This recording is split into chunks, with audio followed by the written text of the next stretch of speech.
Welcome to my third video on the second chapter for our ActionRPG project in Unity. And this video is going to focus on us writing the code for the player's melee attack. So by the end of this video, we should be able to spawn our sword slash. Although there are no enemies for us to interact with yet, we can at least begin testing the attack speed and all of those different things. So this is going to be handled primarily inside of my player script. So take a moment to open your player script, and then let's begin adding some variables here.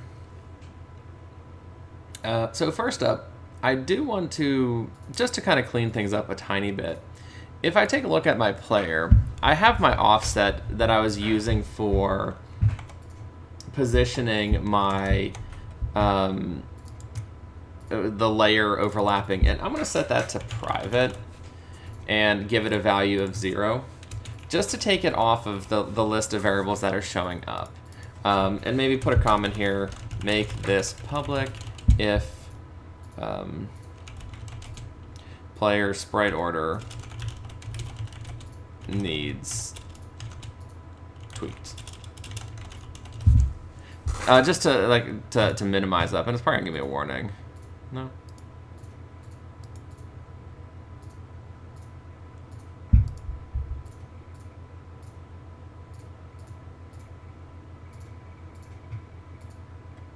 Meh. So I'm just taking it so that I have one less thing kind of cluttering this up, because we're gonna add a couple variables with my attack. So the melee attack. Let's start making a new category for this. I'm going to put it right under movement. And so we've got melee attack here. So we do need a couple things. We're going to need a game object for the actual sword attack prefab. That's going to be the thing that we spawn whenever we attack. And then, let's see. We need to start probably tracking like different amounts of cooldowns. So let's make a public float melee attack cooldown. So how much time needs to pass before you can attack again. So basically for now this number is going to be calculated from the time that the attack actually spawns. So if you recall from our animation, the player does have a bit of a wind up first, and then the attack appears. So we're only going to actually trigger the counting of that from the point at where the attack appears. So the player's got, they're readying the sword here, but then the swing happens after this 2. And if there's 8 samples, that's going to be 1/4 of a second, so 0.25 of a second. So after that much time, then that's when the attack appears. Then we make the player wait. This time, this distance here is going to be 1/4 of a second. So the way that I have it set up, I'm not going to be able to attack again until my animation's done. If I decrease that number, I still will not be able to attack, because we're going to also block attacking if I'm already playing an attack animation. But one of the things that we are going to do, though, is if the enemy hits us, it's going to have to bump us out of our attack animation. So you shouldn't be penalized with your cooldown until this point when the attack happens. But if you get hit by the enemy right here, you shouldn't be penalized with an attack cooldown. You're going to go into your stun animation, but you didn't get to attack, so you shouldn't apply the cooldown.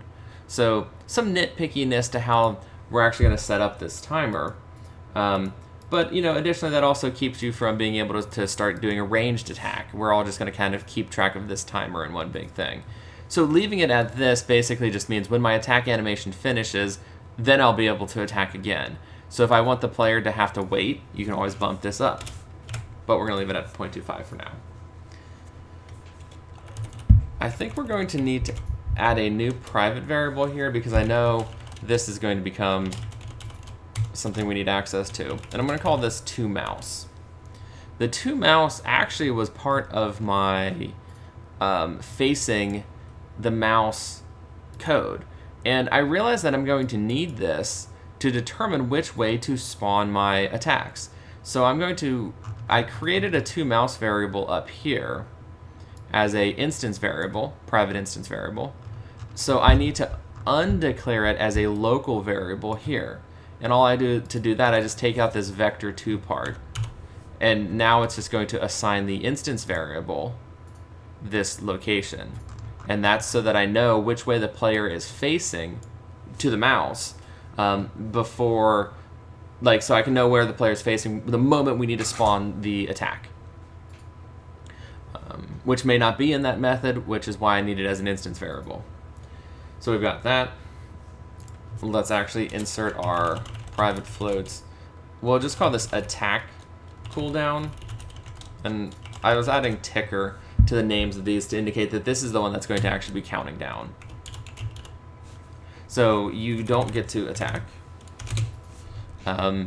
until this reaches 0. So the moment we do attack, we're going to set it equal to my melee attack cooldown. And then later on when I add a ranged attack, we're going to set it to our ranged attack. So like you can have different cooldowns for your ranged and melee attack if you want your ranged attack to have a longer delay in between the time you're allowed to attack again. And a useful variable for our animation state is a boolean called isAttacking. And we're going to, oh, well, we'll set it to false later. This is going to be an internal variable so we know if the player is in the process of readying an attack.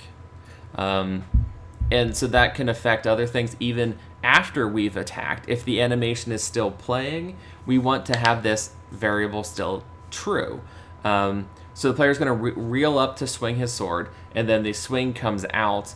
The hitbox spawns, but we're still considered to be attacking until we've left that attack animation. And so we need that as a variable as well. And I think that's about all we need right now. So let's set some of the stuff up inside of my start.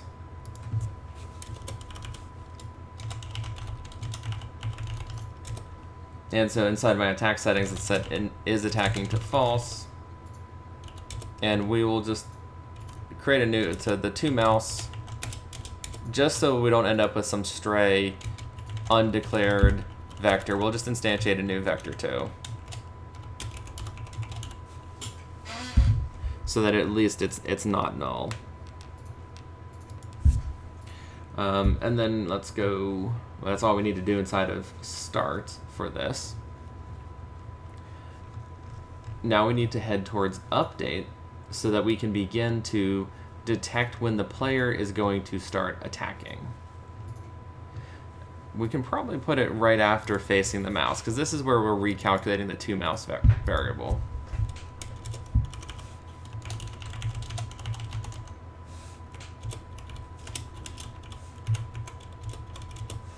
And so let's do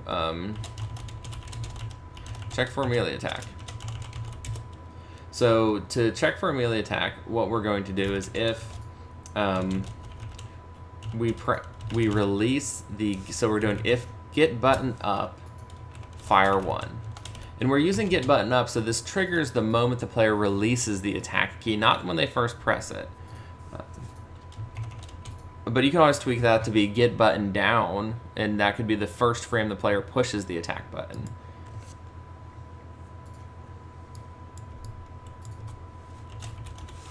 So they both, we can see which one feels more natural. So as long as we can start our attack if we are not already attacking.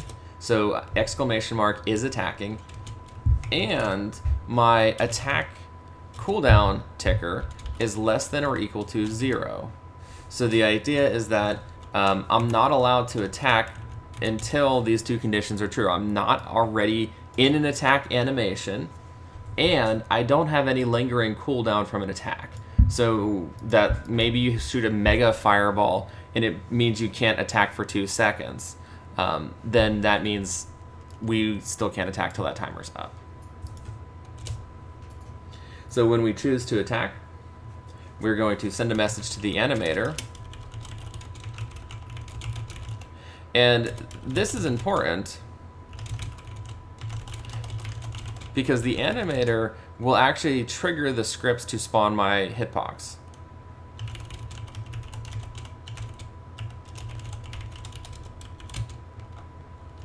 we're going to trigger a spawn melee hitbox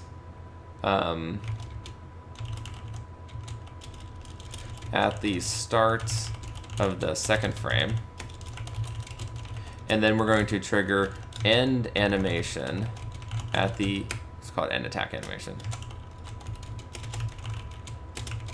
at the end of the second frame. So the animator is actually going to have some responsibility from a coding standpoint, which is a little counterintuitive if you haven't dealt with that before. That this is the animation is actually going to be what times the spawning of the melee attack. So animator.set trigger is going to set that animation in action, and we're going to set is attacking to be true because we have started attacking. We haven't attacked yet, but we don't want the player to be able to click this button to go back into the attack animation.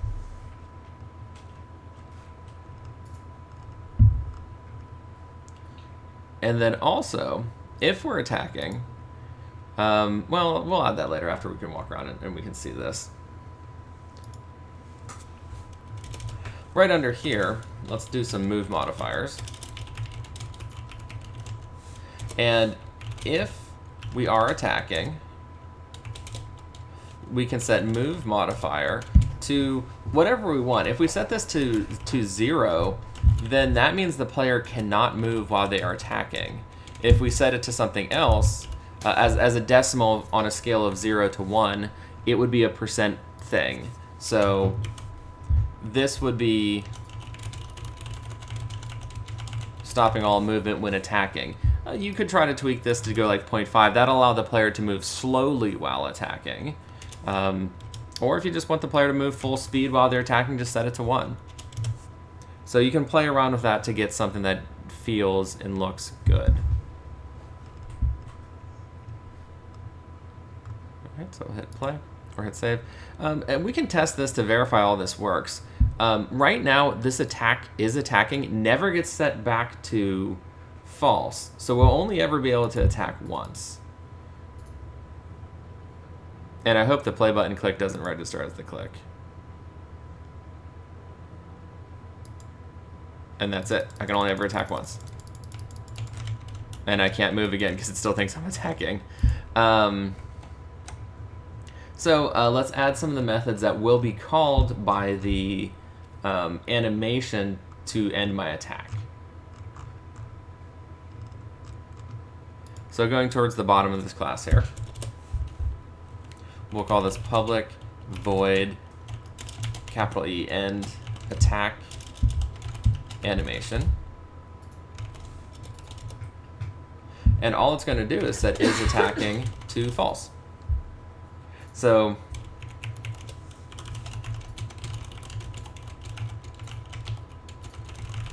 this gets called by the attack animation, and that'll clear us out of the attacking state.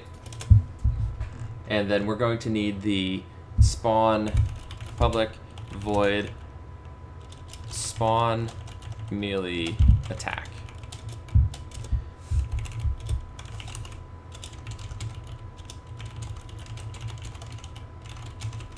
This is also called by the attack animation, but we should kind of be careful with this. Due to the nature of a blend tree, this method can be called twice almost instantaneously. So like this, let's just call it simultaneously. So like this method could be called, because the way the blend tree works, like if you're facing right and down, technically the blend tree is running the right and down animations at the same time. And if you're attacking, that means these events that we set could trigger twice. So what can happen is the spawn melee attack's going to fire twice due to the blend tree triggering it for both of its animations in the blend that it's trying to choose which one to render. So we just have to be aware of that, and we're going to have to use an if statement. I'm actually going to use my attack cooldown variable to control that. And so that's a kind of a double use of it. So if attack cooldown ticker is less than or equal to 0, then we need to spawn the, well, we need to calculate the angle. Let's go calculate.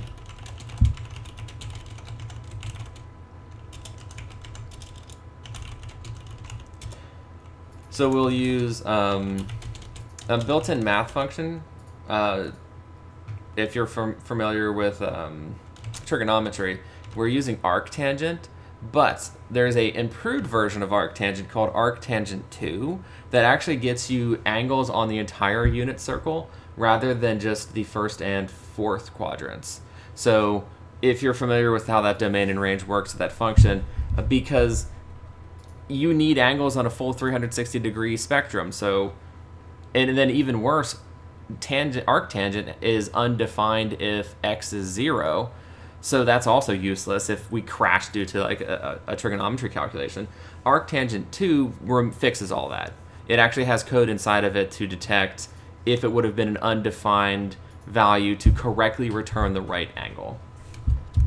So arctan 2 is here to save the day. Oops. Arctan 2 takes in the y direction followed by the x direction. And so we're using the position of the mouse to determine the angle that my sword slash is going to appear in. Last thing to mention, this does return it in radians. So there's a built-in conversion, mathf dot radian 2 degrees. It's a constant that if you multiply it, it will convert this into degrees.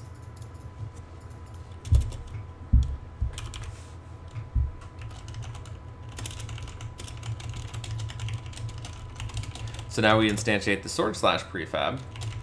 So game object, we'll just call it temp sword slash is equal to the instantiate command. And what we're going to instantiate is the sword attack prefab, comma, at my position, transform.position. Could make the argument for maybe bumping it down a little bit, because like this, we maybe want to have it kind of orientate a little bit based on where the player's feet are. And we can tweak that in a little bit. And the rotation we want is a quaternion dot Euler. And the Euler for this is 0, 0, angle. So it's the Z value that gets rotated. And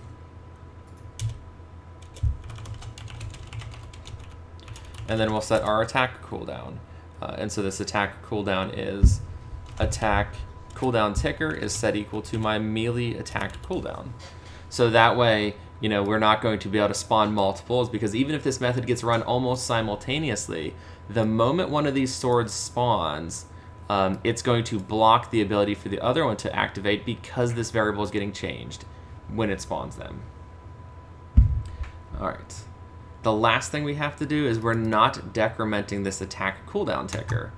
So if we jump up to my update thing here, we can add in some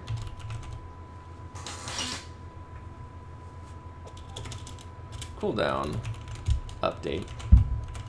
And so if attack cooldown ticker is greater than 0, we will attack cooldown ticker minus equals time dot delta time.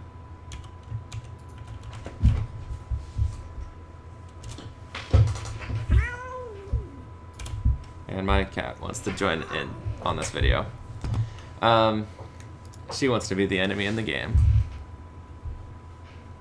Alright, so that looks like that is set up. So let's go back and test this out. So we are decrementing my cooldown. I guess we need to attach the animation to these, because it's still not going to do anything useful. So let's go back to Unity. Ooh, she is not happy. I guess she's doing her job attacking my mouse, but wrong type of mouse kitty.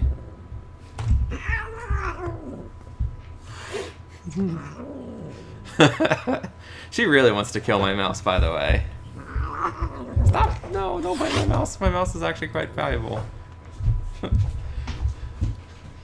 Wow, she really hates my mouse. I think it's the RGB. Maybe she just didn't like the RGB on it. So, okay, now that I got derailed by my cat, let's go to the animation for the sword. So I'm selecting it inside my animations player sword folder, going to the animation, and I actually, I want to do the player, not that one. So I'm going to select the player attack down. And what we can see, and here's the weird thing, it's going to have two different types of UIs. Because I'm looking at the animation directly, it gives me this UI. But if I were to open the player prefab itself, double click the player prefab, and then click on the player, and then go to the attack animations, and then go look at this, it actually pulls from the functions that are in the script attached to the player.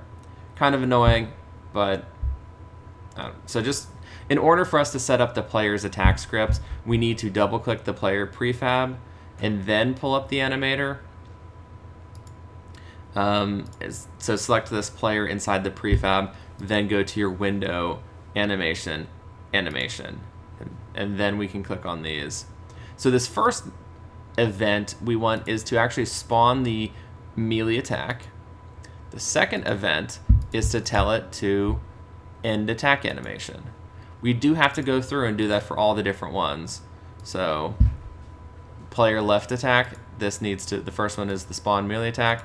The second one is the end attack animation. Spawn melee attack, end attack animation. Spawn melee attack, and end attack animation. Okay, so all those are done. Now the player will work. Now that you've set all the 4 different player animations, we can click, and we have an error. We have not assigned the player sword attack prefab. Well, good thing errors tell us what to do. So let's go to my player prefab, and I need to drag and drop my sword slash onto my script right here for sword attack prefab where it says none. So we're going to bring that in right there. Then we can hit play. And you can see that based on the direction that I'm looking, my sword slash will appear.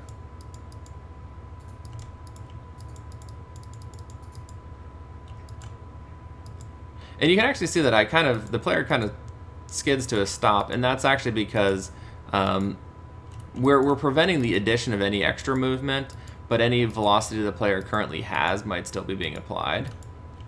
So I don't want to actually set my velocity to 0, because if I get on ice later on when we start doing hazards, I don't want my sword attack to stop my inertia. So we're going to leave it as it is. You just can't add any new speed to the player when he's attacking. And you'll notice that my attack is, the cooldown is perfectly to the end of the animation. And so if I can click fast enough, you can see that I don't move. Just to make sure you can go to the different scenes and still attack. That indicates that your player prefab correctly has the sword set up. Because we were editing the player prefab, all the different players on all the different maps should be getting that update. If we bump this melee attack cooldown up higher, like let's just set it to 1 for an extreme example, you'll notice that I'll be able to attack, but then I can't attack for a while, and I can still walk around a bit.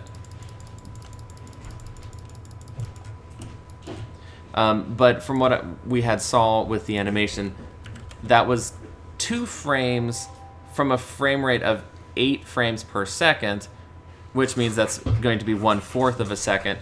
Now, if you set this even lower, we will get the double spawn on that. But if I do 0.1, I still can't attack any faster than my animation lets me.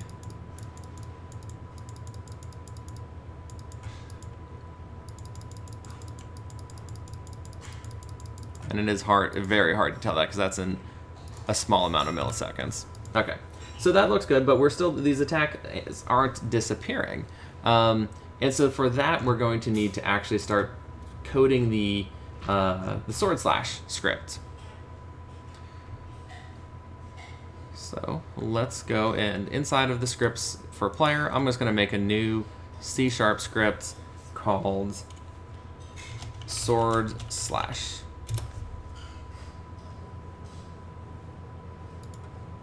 Double click sword slash. And now we're going to begin coding this. It's a pretty quick method though, or pretty quick script. So the first thing I want is a list of game objects that have already been hit. And so when I hit a monster, I'm going to add them to this list so that the sword hitbox doesn't hit multiple things.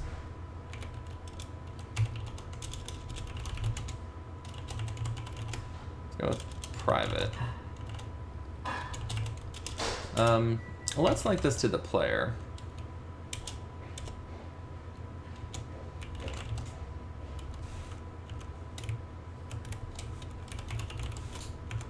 I'll make it public to make it easier to manipulate.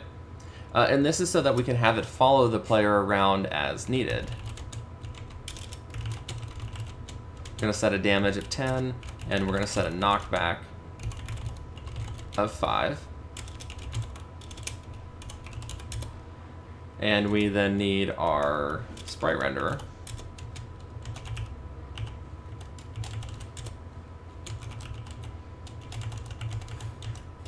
All right, so inside of start,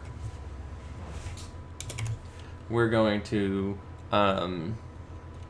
set the sprite renderer to its get component.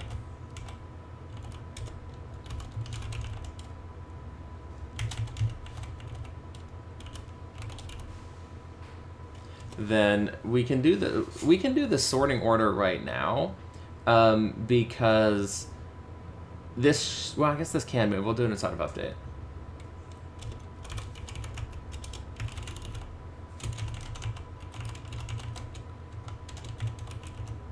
So there's a different type of destroy command where we can actually have it destroy this object after a certain amount of time.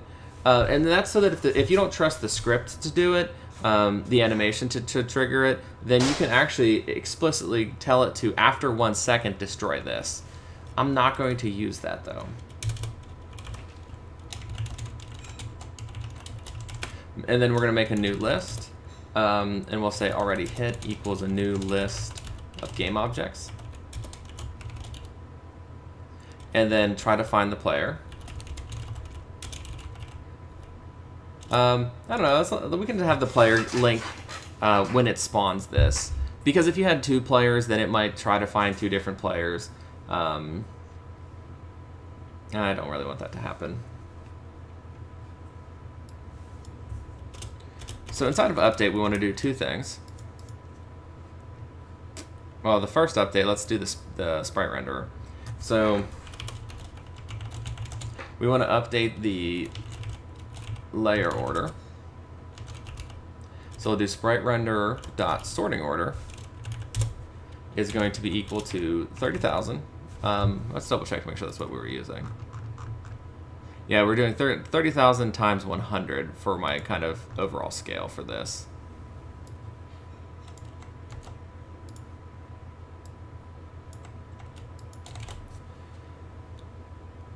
So we're doing the lower bounds of my sprite plus an offset. I might just kind of manually build this offset in. Yeah, you know what? We'll do it as a variable. So we'll leave offset y here. Let's just add offset y as a private variable.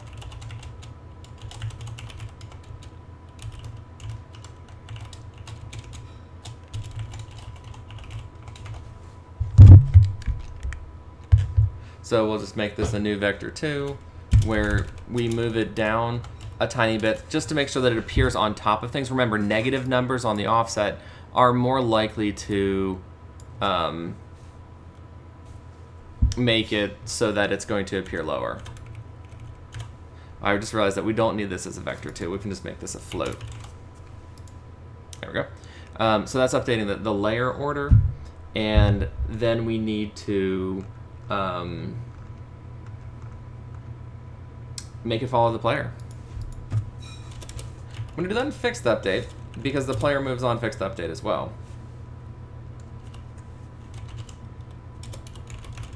So this is going to set that this is transform position to the player dot transform dot position. So we want it to follow the player around.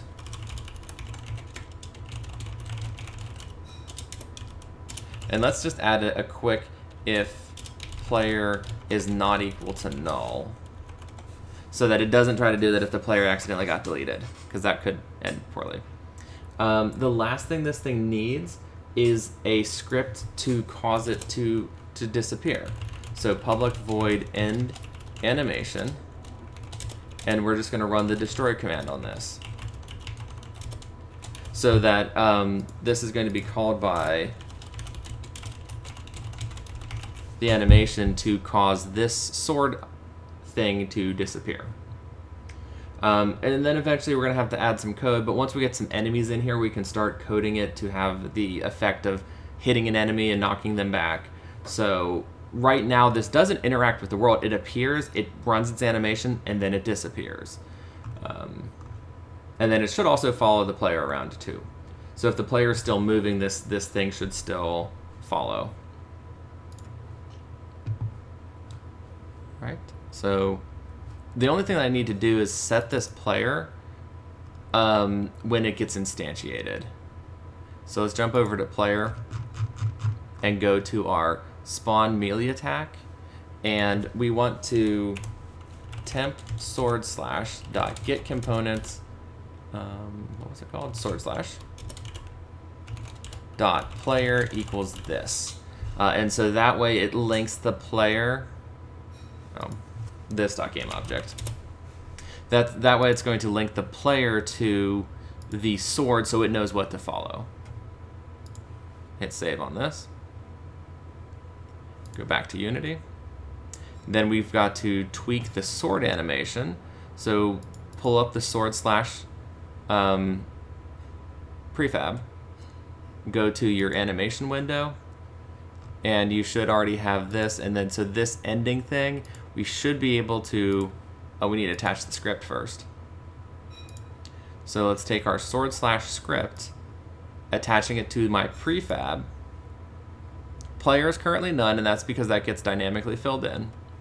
But now when we go back to the animation, when we go back to this event, it should be able to pick up on these different scripts that come run. I want to run end animation. So when it reaches that final point, it causes the animation to disappear. All right, go back. Now we can hit play, and we should have a sword / appearing, and then appropriately disappearing. It follows us around, and actually, sometimes it's, we need to update the direction the player's facing. As you can see, the player's not facing the way that I'm trying to attack. So to fix that, that's going to be inside of around here. So we kind of want to go where we're sending all this animator stuff. So right after we calculate where the mouse is, and we're sending this, so right here where we're sending this, if not moving or attacking, face the mouse. So let's, on this condition, add or if is attacking. So if my player is attacking, then let's go face the mouse. Or if we're standing still, face the mouse. So if I'm moving and attacking, it's going to face, it should override with this, because this is going to take precedence over that. It's because it's going to activate the trigger for the attack animation, so the attack animation will be playing instead of the walking animation. So that'll cause me to face what I'm attacking, even if I'm moving. And so with that,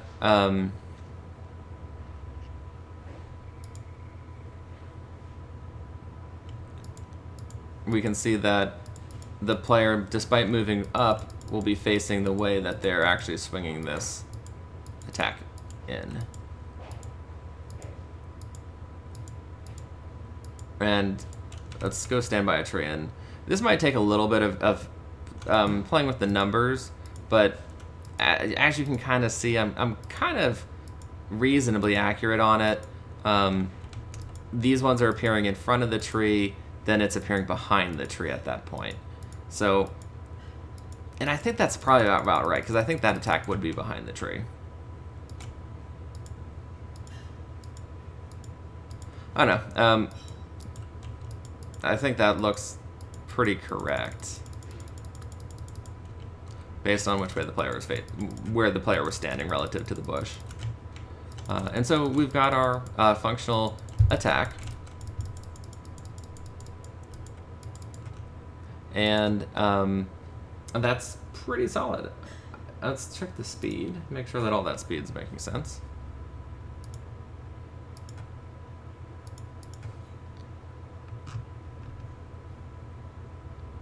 Okay, so yeah, my movement should be stopped while I am attacking. And I believe it was.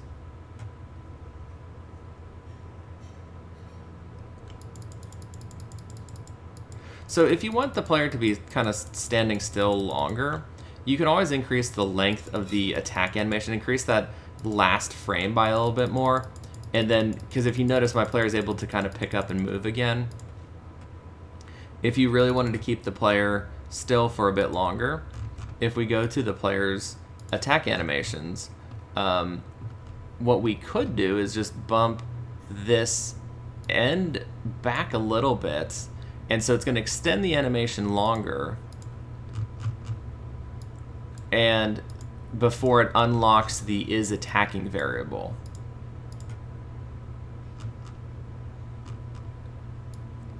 So now the player will be standing still longer, and actually be standing still longer than their cooldown, meaning they will be able to, they still have to wait till their attack animation is done before they can attack again.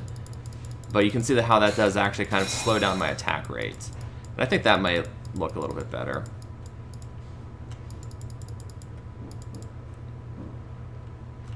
And if you wanted the player to be able to move while they attacked, then just set this to something like 0.3 or maybe 0.5, then they can move at 30% speed while they are attacking.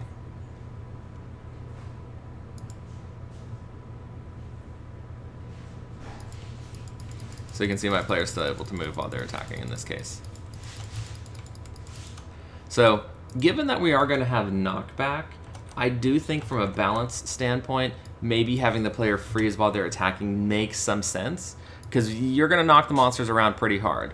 And so you'll be able to kind of kite them just by hitting them. And so I think it's actually fair if you leave that to be 0. And so that wraps up us getting the player's melee attack to work. We still do have to script it for when it hits things, but that's not going to be until we get to making some monsters. So the next video is going to set up a health bar and a mana bar, so that when we start making a ranged attack, we can start configuring mana to limit that ranged attack. So sorry for this video being a little bit longer, but thank you for watching.